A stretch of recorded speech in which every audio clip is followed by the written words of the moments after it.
আমার চ্যানেলে আরেকটা নতুন ভিডিওতে সকলকে জানাই অনেক অনেক স্বাগত। আজকে যে রেসিপিটা আপনাদের সাথে শেয়ার করতে চলেছি সেটা কিন্তু আপনারা যে কোনো নিরামিষের দিনে কিন্তু এটা রান্না করতে পারেন। এই দুর্দান্ত পনিরের রেসিপিটা কিন্তু আপনারা লুচি, রুটি, পরোটা, ভাত, পোলাও সব কিছুর সঙ্গে খেতে কিন্তু প্রচণ্ড ভালো লাগে। প্রথমে কড়াইয়ের মধ্যে নিয়ে নিচ্ছি সর্ষের তেল। আপনারা চাইলে কিন্তু এই রান্নাটা সাদা তেলেও করতে পারেন। এরপর 100 গ্রাম পনিরকে বেশ ছোট্ট ছোট্ট কিউব আকারে কেটে নিয়েছি।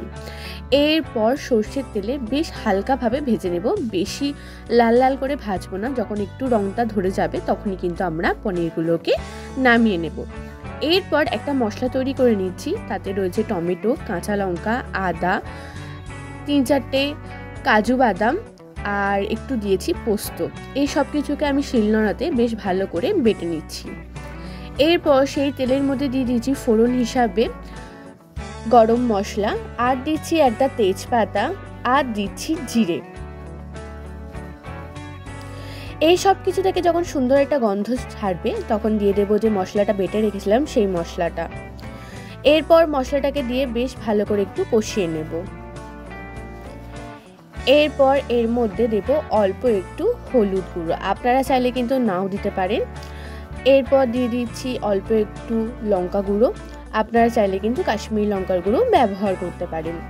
এরপর সব কিছুকে বেশ ভালো করে কষিয়ে নিচ্ছি। দেখুন চারপাশ থেকে কিন্তু অলরেডি তেল ছাড়া শুরু করে দিয়েছে।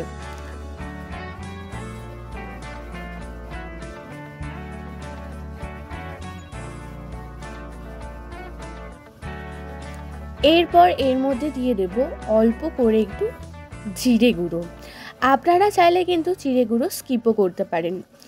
আমার ইচ্ছে হয়েছে তাই আমি অল্প একটু জিরে গুঁড়ো এই রান্নাটাতে অ্যাড করেছি। এরপর আরেকটু ভালো করে এটাকে কষিয়ে নিচ্ছি মশলাটাকে।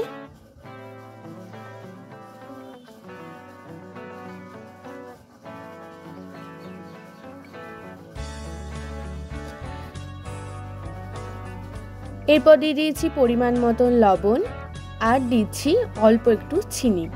এই রান্নাটা মিষ্টি মিষ্টি খেতে কিন্তু বেশি ভালো লাগে, তাই আপনারা চাইলে চিনিটা অ্যাড করতে পারেন, না হলে নাও করতে পারেন। আমার কিন্তু এই পনিরের রেসিপিটা একটু মিষ্টি মিষ্টি ভালো লাগে, তাই আমি একটুখানি চিনি অ্যাড করে দিয়েছি।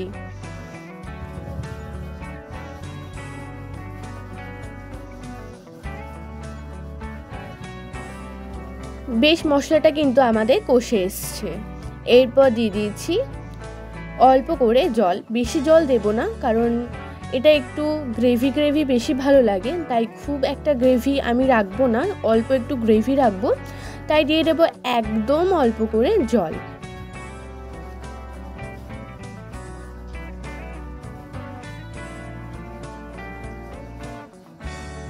আমার গ্রেভিটা একটু অল্প মনে হচ্ছিল, তাই আমি দিয়েছি আর একটু জল। আপনারা আপনাদের পরিমাণ মতন জল ব্যবহার করবেন। এরপর ঢাকনা দিয়ে এই গ্রেভিটাকে একটু ফুটতে দেব। দেখুন ফুটতে শুরু করে দিয়েছে, আর আমি এবার পনিরগুলোকেও অ্যাড করে দিচ্ছি।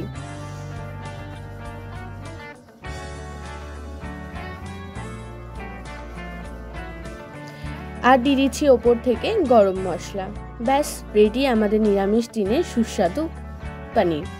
আমি এটা পরিবেশন করেছিলাম গরম গরম বাসন্তী পোলাওয়ের সঙ্গে। আশা করি ভিডিওটা আপনাদের ভালো লেগেছে।